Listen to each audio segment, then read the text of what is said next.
soovite oma maja fassaadi renoveerida, vahetada aknaid, teha väiksemaid muudad maja plaanilahenduses, siis saate arhitektilt hinnapakkumise ja siis tekib tõesti küsimus, et miks on projekteerimine nii kallis. Siin on üks tüüpiline näide, üks eramu, mis vajab soojustamist ja kui me nüüd vaatame seda eramut lähemalt, siis vasakut kätt näeme, et siin on üks aed, on üks abihoone siia ehitatud ja tegelikult selle olemasoleva hoone ja abihoone vaheline kaugus, ma ütleks umbes 4 meetrit, 4,5 meetrit, aga kui me räägime selle Päästeameti mõttes adekvaatsest tuleohutuskujast, see on 8 meetrit ja see on kohe probleem, millega me peame tegelema. Ja kohe siis, kui te hakkate projekteerima, rakenduvad teie eramule Päästeameti nõuded, erimeetmed, siis tulemüüri peate ehitama tõenäoliselt kinnistute vahele või peate enda majale ehitama tulekindlad aknad või peate puukuuri konstruktsiooni näiteks katma tulekindlate materjalidega. Ja rääkides siis veel Päästeameti kõrgendatud huvi, siis normid ja nõuded üldiselt muutuvad karmimaks, mitte ei lähe leebemaks, tuleb tegeleda hoonete omavolilise ehitaja puudulik tuleohutusega sellest tingituna ja iga laienduse juurdeehituse puhul tuleb arvestada tõesti seda, et Päästeamet võtab teie hoone tõenäoliselt eraldatud pilgu alla ja lahendused peavad olema selles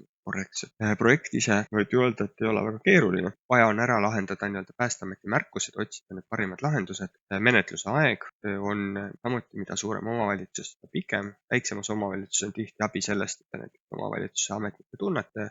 Igas projektis tuleb arvestada seda, et sisaldub hulk selliseid projekti juhtimisega ülesandeid, nagu see sama Päästeametiga konsulteerimine, kohaliku omavalitsusega konsulteerimine ja tegelikult ka teiega konsulteerimine, omavaheline läbirääkimine, parima lahenduse otsimine, et see on protsess ja võtab aega. Pakume asjaajamist kohalikus omavalitsusest, võtame enda kanda suhtluse ametkondadega ja uurime välja nõuded, korraldame vajalikud tegevused, koostame ehitusprojektid ja vajadusel organiseerime eriosade projekteerimise, seda siis tavaliselt lisatasu eest. Tegeleme ka ehitusloa taotlemisega ja kindlustame, et sinu projekt saaks ehitusluba. Ehitusluba on alati meie täislahenduse pakkumises.